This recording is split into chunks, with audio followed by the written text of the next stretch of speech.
지난 주일에는 우리 민족의 명절인 구정 명절이었습니다. 여러분, 이 명절을 잘 지내셨습니까? 이제 정말 신년으로 봐도 신정도 지났고 이제 구정도 지났고 정말 이제는 새해가 되었습니다. 우리가 새해가 되면 서로 인사하기를 새해 복 많이 받으십시오. 옛날에는 어른들을 찾아다니면서 세배를 하고 또 어른들은 또 자라나는 세대들에게 덕담을 많이 해주면서 한 해를 시작했습니다. 우리가 새해는 복 많이 받으십시오 이렇게 복을 받으라고 인사를 하는데, 그렇다면 이 복이라고 하는 것이 무엇인가라고 하는 겁니다. 어떤 것이 복입니까? 아마도 생각하면 돈이 없는 사람, 가난한 사람은 돈을 많이 버는 것이 복이다 이렇게 생각을 하게 될 것입니다. 누가 나에게 복 많이 받으세요 그러면 나는 돈이 없어, 나는 가난해, 나에게 돈을 많이 버십시오 이렇게 말하는구나 이렇게 받아들이게 될 것입니다. 그리고 돈이 있는 사람은 건강한 것이 복이라고 생각합니다. 나는 그저 물질, 그저 술만치 있어. 근데 내 몸이 너무 허약해. 그런 나에게 새해는 복 많이 받으십시오 이렇게 인사를 드리면 금년 한 해는 건강해지시길 원합니다 이렇게 받아들이게 될 것입니다. 또 건강한 사람에게 새해 복 많이 받으십시오 이렇게 말하면 건강한 사람은 무엇보다도 화목한 것이 복이라고 생각합니다. 내가 화목하지 못했는데 나에게 새해는 정말 화목한 것, 이 화목한 복을 받으라고 하는구나 이렇게 받아들이게 될 겁니다. 또 화목한 사람에게는 또 자식이 없단 말이죠. 그러면 이 화목한 사람에게는 자식이 있는 것이라고 있는 것을 복이라고 생각합니다.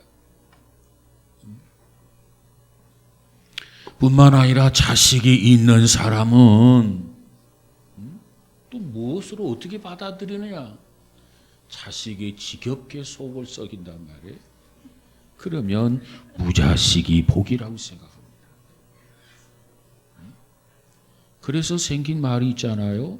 무자식이 상팔자다. 자, 이렇게 우리가 정리해 본다고 한다면 복이라고 하는 것은 남에게는 있는데 나에게 없는 것, 그것을 우리가 남처럼 얻게 되는 것을 우리는 이것을 복이라고 받아들이기가 쉬워요. 그렇다면 우리는 이것을 좀 생각을 바꾸자는 겁니다. 남에게는 있는데 나에게 없어. 없는 것을 받아들일 때 이것을 복이라고 생각하기보다는 이제는 우리의 사고, 우리의 생각을 바꾸어서 남에게 없는 것이 나에게 있는 것이 무엇일까? 이것을 가지고 하나님 앞에 복이라고 생각해 보자는 겁니다. 정말 우리 모두가 금년 한 해 이와 같은 은혜, 이와 같은 복이 있어지기를 주님의 이름으로 축복합니다. 오늘 본문 말씀을 보니까 라오디게아 교회가 등장하는데, 이 라오디게아 교회는 밖에서 오는 그 어떤 핍박도 전혀 없었던 교회였습니다. 그러면 밖에서 오는 핍박이 없었다면 교회 내부에 어떤 문제가 있었는가? 그것도 없었습니다. 내부에 어떤 이단이 있다거나 그래서 내부에 어떤 크나큰 진통이 있는 문제가 있는 교회가 전혀 아니었다라고 하는 겁니다.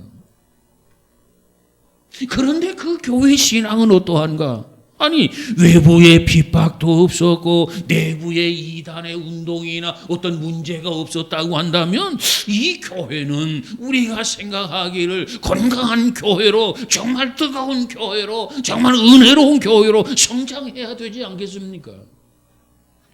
그런데 그 교회의 모습을 보니까 차지도 아니하고, 그리고 덥지도 아니하고, 그리고 미지근한 신앙이었다는 겁니다. 그런데 이와 같은 라오디게아 교회를 현대 교회의 그림자라고 주경학자들은 강조해주고 있습니다. 신앙생활을 제대로 하지 못하는 사람들, 그들은 언제나 이유가 있고 핑계가 있습니다. 그 이유나 핑계를 살펴보면 사람을 탓하기도 하고 환경을 핑계대기도 합니다. 그런데 이 라오디게아 교회의 경우를 보니까 신앙생활을 제대로 하지 못하는 핑계조차도 있을 수 없는 그런 교회였단 말이에요. 그 교회는 경제적으로도 부유한 교회였습니다. 그 교회의 구성원들을 보면은 그 당시 라오디게아라고 하는 이 도시의 유력한 인사들이 그 교회에 다 모여 있었습니다. 그리고 어떤 핍박도 없었습니다. 어떤 고난도 없었습니다. 내부적인 문제도 전혀 없었습니다. 그렇다면 얼마든지 신앙생활을 잘할 수 있는 그런 교회가 되지 않습니까? 그 교회는 이와 같이 얼마든지 신앙생활을 잘할 수 있는 교회였는데, 그런데 환난과 고난 중에서 신앙생활을 잘하고 순교자를 배출했던 서머나 교회와는 정반대로 이 라오디게아 교회가 냉랭했고 무기력했다고 하는 겁니다. 다시 말하면 저들은 그저 잘 먹고 그저 잘 살고 그리고 평안했기 때문에 오히려 신앙다운 신앙생활을 못했다는 거예요. 여러분, 잘 살면서 잘 먹고 평안하게 살기 때문에 예수를 잘 믿지 못하는 것이나, 어렵고 힘든 문제들이 산적해서 예수님을 제대로 믿지 못하는 것이나 결과는 다르지 않고 동일하다는 겁니다. 자, 오늘 이 라오디게아 교회의 모습을 보면 크게 두 가지 문제를 지적하고 있습니다. 첫 번째 문제가 뭐냐면 15절에 보니까 차지도 아니하고 덥지도 아니하고 참으로 미지근한 교회였다는 겁니다. 세균이 번식하는 온도는 바로 이와 같이 미지근한 온도예요. 미지근한 온도. 펄펄 물이 끓는 온도에서는 세균이 다 죽습니다.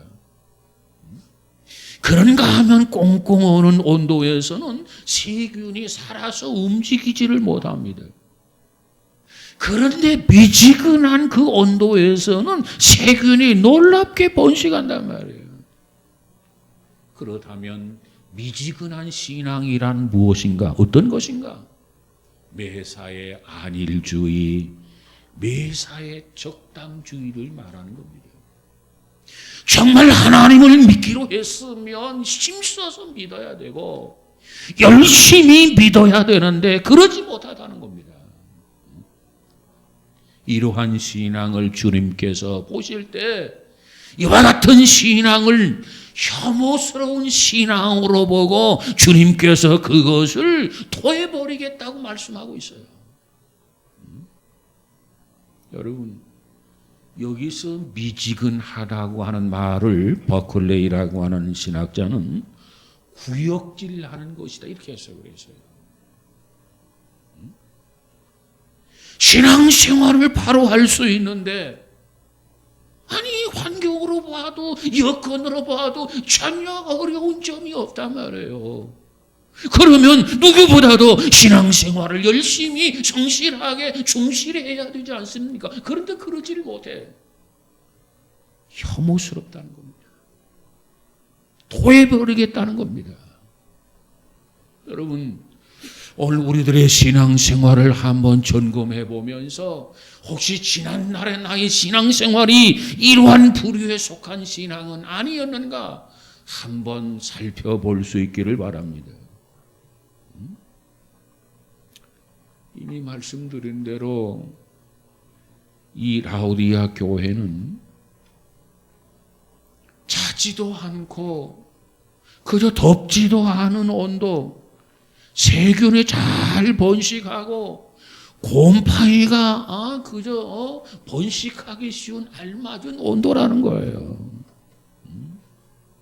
이처럼 영적으로 미지근한 사람에게는 그 영혼이 계속해서 부패할 수밖에 없고, 그 영혼이 계속해서 타락할 수밖에 없는 그 상태라는 겁니다. 나아지기는커녕 성장하기는커녕 열매 맺기는커녕 부패하고 타락하고 있다는 거예요. 우리가 쪼이는 햇빛 속에는 약간의 자외선과 적외선이 포함되어 있습니다. 그 자외선은 살균 작용을 하는가 하면 오존을 발생하는데 일광욕 효과 등의 여러 가지 작용을 한다고 합니다. 뿐만 아니라 그 햇빛에 포함되어 있는 그런 적외선은 생물의 용모와 발화, 생물 재배에 필요할 뿐만 아니라 우리 인체에 흡수가 되어져서 혈액순환과 땀의 분비를 촉진시키는 그런 작용을 해준다는 겁니다.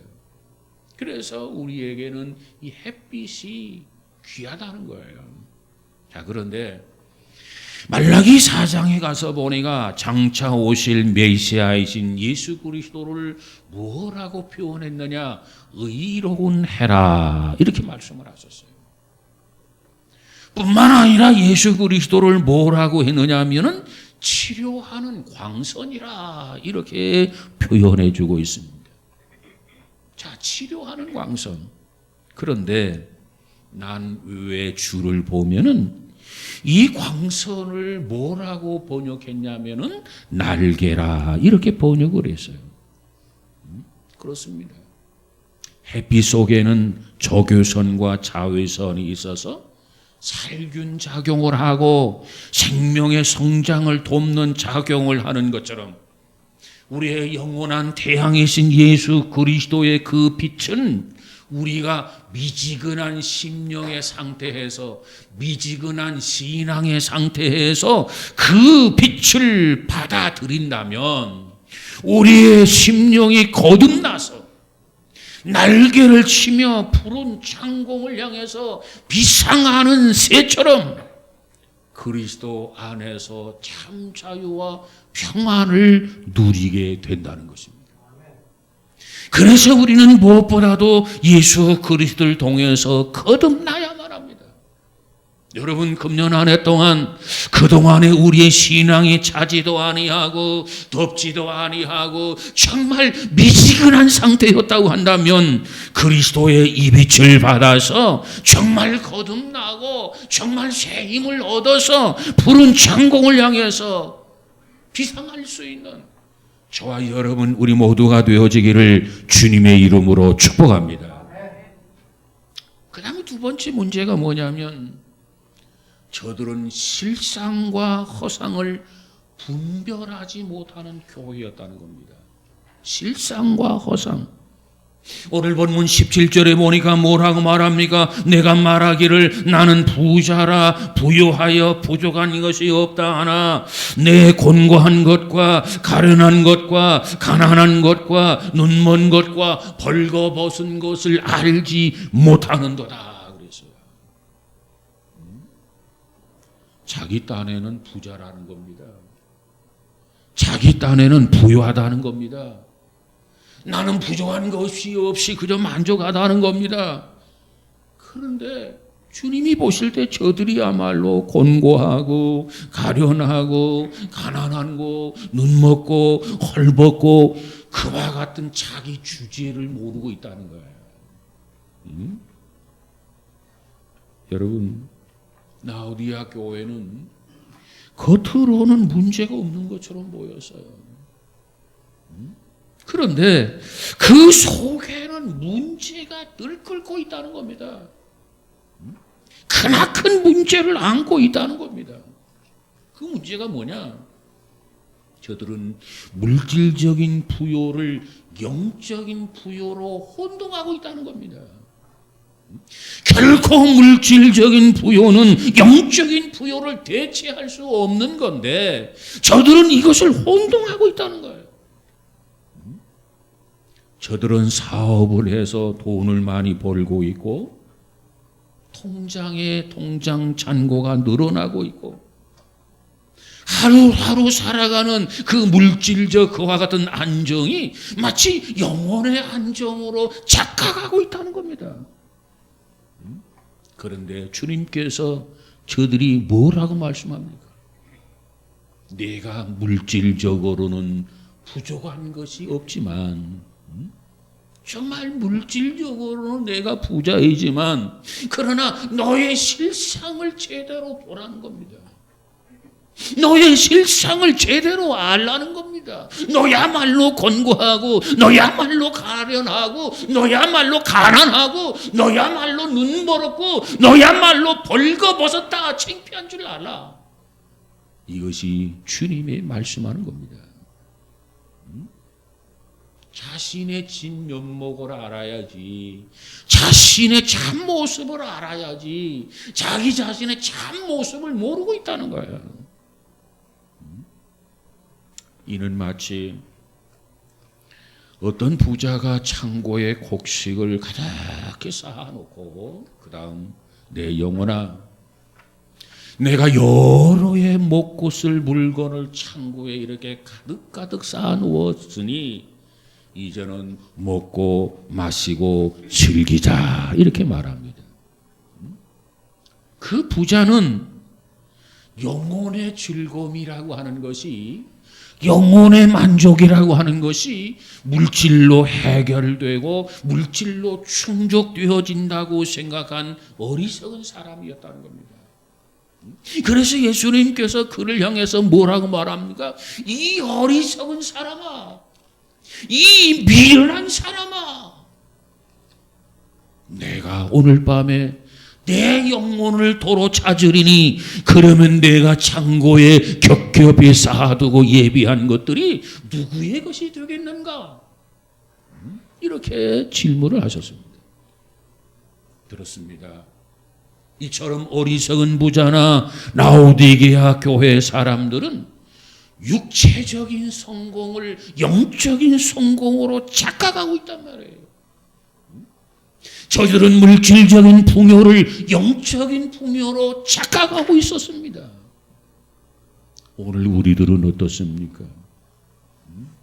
그저 잘 먹고 그저 잘 입고 그저 잘 살면 그것이 행복이라고 생각하고 있어요. 여러분 그렇지 않아요? 그래서 세상을 살아가면서 돈이 제일이다. 돈만 벌면 된다. 돈 버는 것이 최우선이다. 그래서 예수도 팽개치고 신앙도 저버리고 그리고 오늘 또 내일 또 행복의 주인이라고 믿는 돈을 찾기에 급급해하고 있단 말이에요. 정신없어요. 이게 오늘 우리의 모습은 아닌가 하는 겁니다. 여러분 그렇습니다. 솔직하게 말하면 가난보다도 풍요가 더 좋습니다. 그거 부정하지 않습니다. 굶는 것보다도 잘 먹는 것이 훨씬 좋습니다. 그렇지 않습니까? 헐벗는 것보다는 잘 입는 게 좋습니다. 그렇지 않습니까?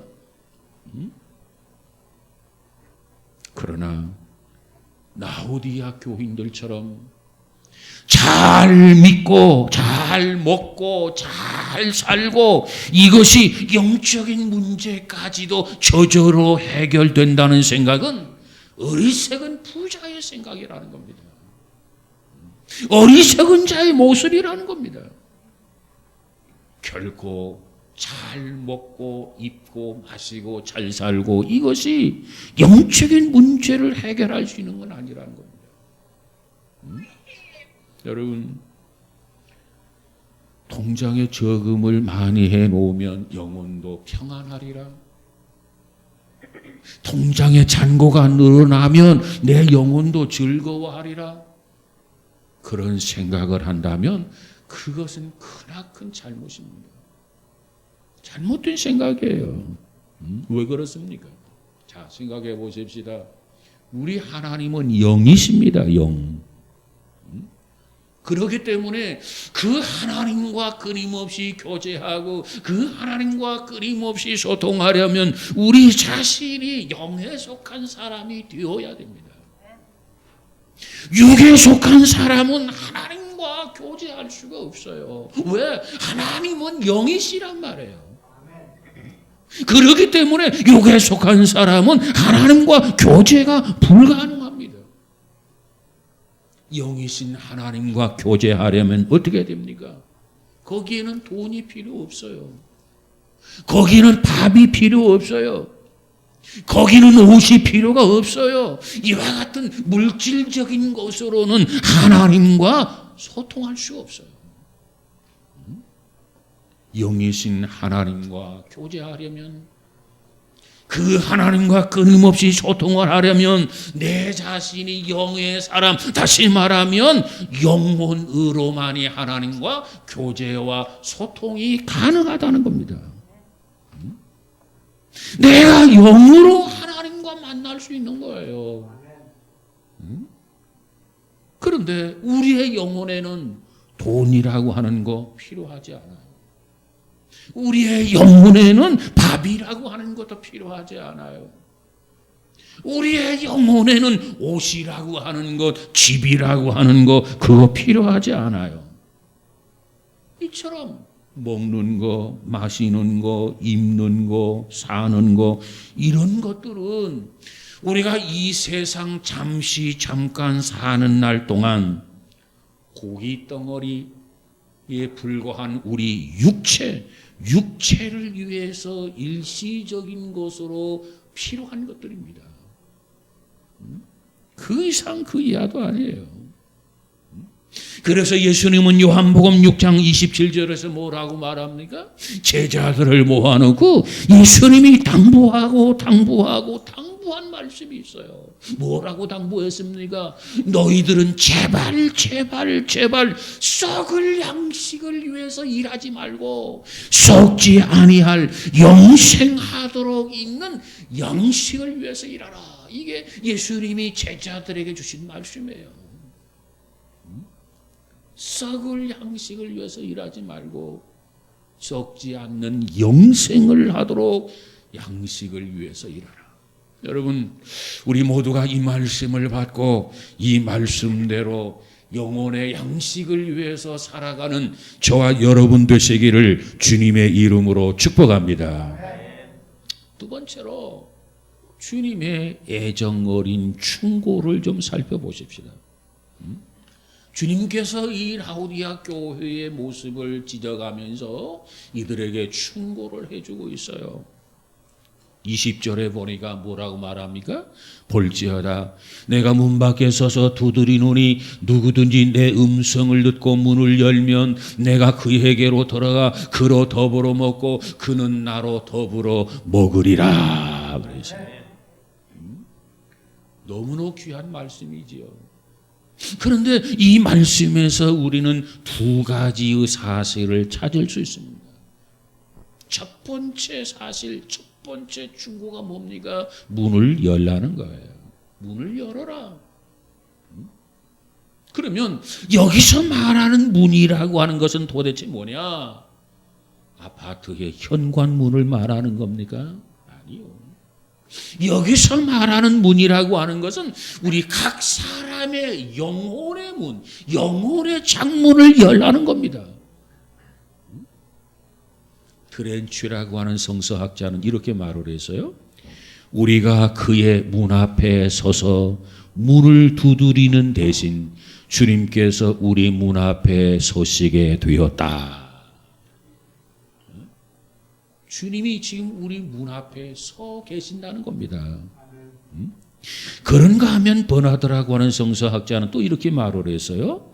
추운 겨울 새벽이나 혹은 진흙 같은 어두운 밤중에 기도하기 위하여 아무리 일찍 일어나 나갈지라도 하나님이 언제나 먼저 깨어서 기다리고 계셨다. 정말 마음 먹고 내일에는 추운 겨울이지만 새벽 일찍 일어나야 되겠다. 진흙같이 어두운 밤중이지만 내가 하나님 앞에 깨어서 기도하겠다. 그리고 나가서 보니까 먼저 하나님은 언제나 나보다 먼저 깨어서 그 자리에 기다리고 계시더라는 겁니다. 이 말의 의미는 뭡니까? 정작 주님을 찾아가서 문을 두드려야 할 사람은 누구냐? 나 자신이라는 거예요. 내가 주님을 찾아야 되는데 주님 앞에 서서 문을 두드려야 되는데 그게 아니고 주님께서 내가 문을 두드리기 전에 내게로 찾아오셔서 나의 문을 두드리고 있다는 겁니다. 윌리엄 바클레이는 이 모습을 이렇게 해석을 했어요. 여기서 문을 두드리고 계시는 주님을 뭐라고 표현했냐면은 오늘 인간을 찾으시는 하나님이시다. 그리고 각 개인의 문을 두드리고 계시는 하나님이시다.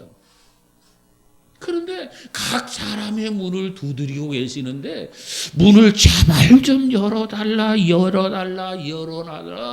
애원하고 계시는 하나님이시다. 이렇게 바클레이는 해석을 했습니다. 그렇습니다. 주님은 지금도 나를 찾고 계십니다. 아침에도 찾으시고 저녁에도 찾으시고 새벽에도 찾으시고 항상 우리를 찾으시는 주님인 것을 믿으시기 바랍니다. 무엇 때문에 주님께서 이처럼 새벽에도 찾으시고 아침에도 찾으시고 저녁에도 찾으십니까? 그것은 바로 우리를 그처럼 사랑하기 때문에 포기할 수 없기 때문에 이처럼 주께서 우리를 찾으신다는 겁니다. 여러분 이처럼 오늘도 주께서 우리의 문 앞에 계셔서 문을 두드리고 계시는 것을 믿으시기 바랍니다. 여기서 문을 두드리고 계신다. 이것은 무엇을 의미할까? 언제까지 문을 두드리고 계실까? 내가 회개하고 주님을 나의 구주와 주님으로 영접할 때까지 주님은 끊임없이 그저 포기하지 아니하고 그저 단념하지 아니하고 계속해서 끊임없이 참고 두드리며 계신다고 하는 겁니다. 언제까지 주님을 기다리게 하시겠습니까? 이는 마치 집을 나간 자식이 돌아올 때까지 문을 열어놓고 기다리고 계셨던 탕자의 아버지와도 같습니다. 이 녀석이 죽지나 않고 돌아왔으면 좋겠다 하고 이제나 저제나 마을 어귀를 향해서 눈을 떼지 못하고 계속해서 기다리고 계시는 우리 예수님, 바로 그분이 우리의 구주인 것을 믿으시기를 바랍니다. 내가 잘못된 것을 회개하고 주님 품으로 돌아올 때까지 기다립니다. 나의 본래 위치로 돌아올 때까지 주께서 계속해서 기다리고 계십니다.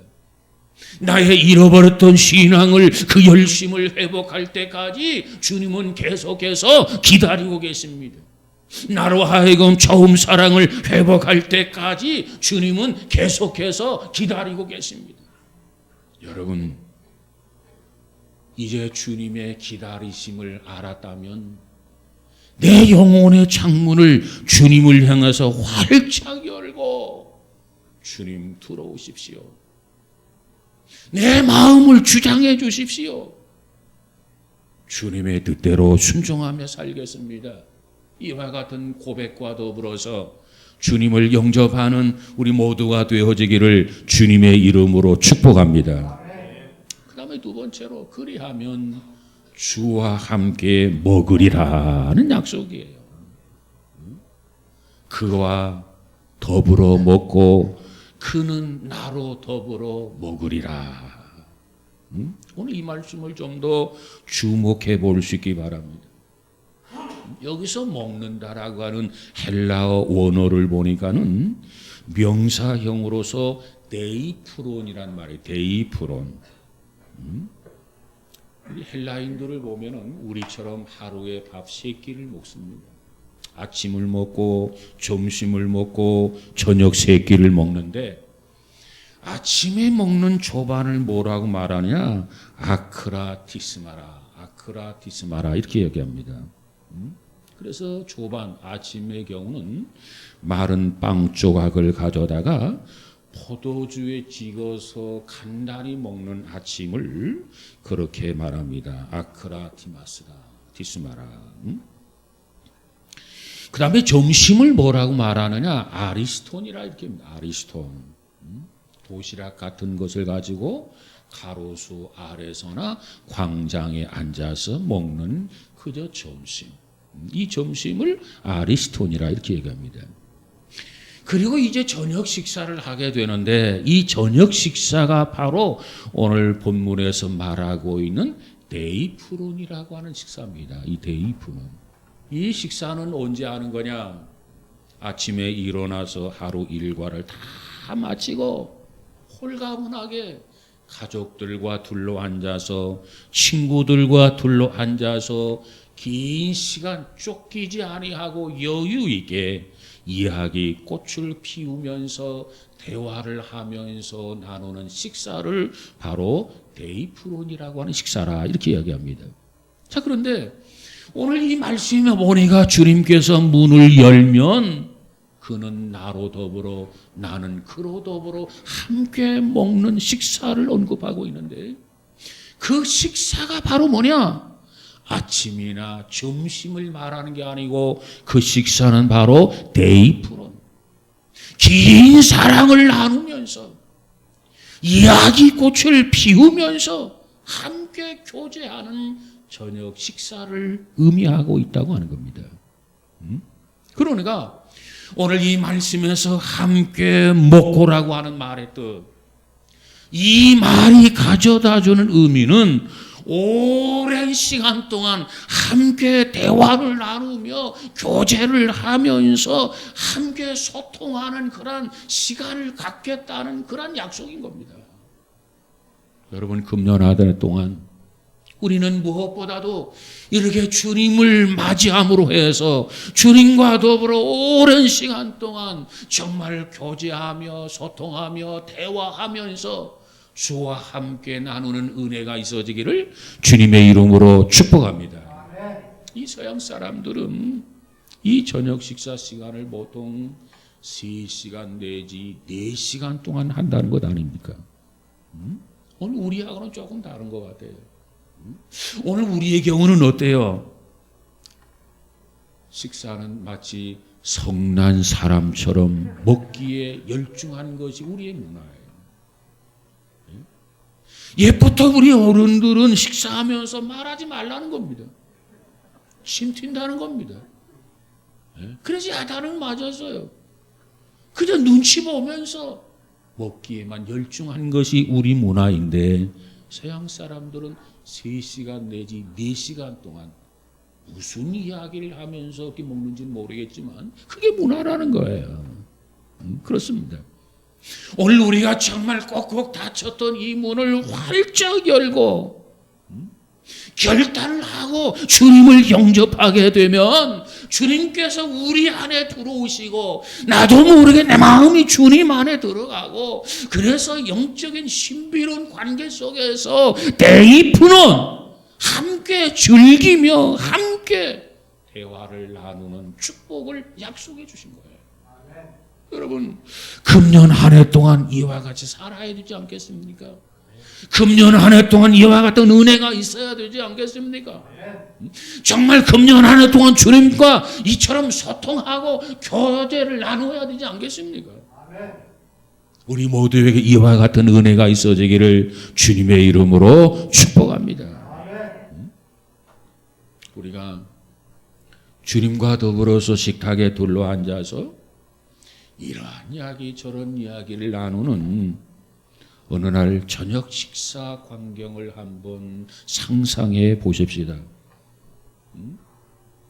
적당하게 조명이 비춰지고 있고 그 가운데 우리 주님의 식탁의 메인 자리에 앉아 계시고 그리고 그 좌편과 우편은 남편과 아내가 앉아 있고 그리고 그 다음에는 사랑하는 자녀들이 둘러 앉아 있고 그래서 대화를 나누게 되는데 지난 이야기, 지난 2022년 이야기 그리고 금년 2023년에 될 이야기 그런 이야기를 하면 때로는 웃고 깔깔거리고 손뼉을 치면서 식사를 나누는 그 식탁을 한번 생각해 보시기 바랍니다.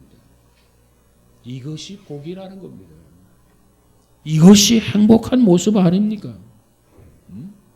금년 한 해 우리 모두에게 이와 같은 은혜가 있어지기를 주님의 이름으로 축복합니다. 문제는 내가 내 영혼의 문을 열어야 되는 겁니다. 내가 내 영혼의 창문을 열어야 됩니다. 내가 열지 아니하면 주님이 내 마음속에 들어오실 수가 없어요. 우리가 잘 아는 홀만 헌트가 그렸던 그림 성화가 있어요. 세상의 빛이라고 하는 그 성화에 보면은 특색이 있습니다. 어떤 특색이 있느냐? 문은 문인데 문 밖에 손잡이가 없는 그림이 아니겠습니까? 문 밖에 손잡이가 없어요.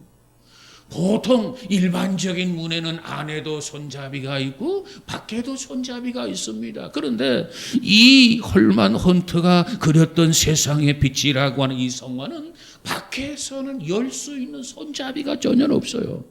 왜 그렇습니까?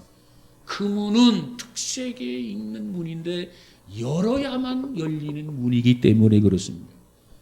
누가 열어야 열리는 문입니까? 내가 열어야만 열리는 문이에요. 내가 안에서 열지 아니하면 결코 밖에서 열 수 없는 문입니다. 아무리 주님께서 십자가에 달리신 못자국을 보여주면서 옆구리의 창자국을 보여주면서 우리에게 문 좀 열어달라 울면서 애원을 한다 손치더라도 안에서 내가 열지 아니하면 그 문은 열려지지 않습니다. 안에서 내가 그 문을 열지 아니하면 아무런 소용이 없는 겁니다. 안에서 문을 열어야 돼요. 내가 문을 열어야 됩니다. 사랑하는 여러분, 우리 모두 두려워하지 말고 문을 여십시다. 정말 우리 모두는 주저하지 말고 문을 여십시다. 그리고 우리 모두는 미루지 말고 문을 여십시다. 문을 열면 하나님의 은혜가 주어지고 문을 열면 하나님의 축복이 주어진단 말이에요. 어떠한 은혜, 어떠한 축복입니까? 문을 여는 사람만이 주님과 함께 먹고 마시는 축복이 주어져요. 여러분 문을 여십시다. 주님은 지금 말씀하십니다. 볼지어다 내가 문 밖에 서서 두드리고 있느니 내 음성이 들리지 않느냐. 누구든지 내 음성을 듣고 이 문을 안에서 열기만 하면 그는 나와 더불어 나는 그로 더불어 함께 먹으리라 그랬습니다. 금년 한 해 동안 주님과 딴 살림 하지 말고 주님과 따로따로 걸어가지 말고 2023년도에는 무엇보다도 주님과 더불어 함께 주님과 대화하며 주님과 서로 교제하는 이 은혜, 이 축복이 넘쳐나는 이 한 해가 되어지기를 주님의 이름으로 축원합니다. 주님과 더불어 먹고 마시는 이 은혜가 저와 여러분에게 있어지기를 다시 한번 주의 이름으로 축복합니다. 기도하십시다. 거룩하신 하나님, 우리가 주 안에 거하고 주님이 우리 안에 거할 때 주님은 나로 더불어 나는 주님으로 더불어 먹으리라 말씀해 주셨습니다. 어느 해보다도 깊은 영적인 교제가 있어지게 하시고 영적인 주님과의 소통을 통해서 우리가 더더욱 경건해지고 주님의 뜻을 이루어갈 수 있는 복 있는 성도들 되어지게 하여 주시옵소서. 주님 없는 인생이 아니라 주님이 아니 계신 가정이 아니라 주님이 아니 계신 교회 이민족이 아니라 매사에 주와 함께하는 2023년 이 한 해가 되어지게 하옵소서. 예수님 이름으로 기도하옵나이다. 아멘.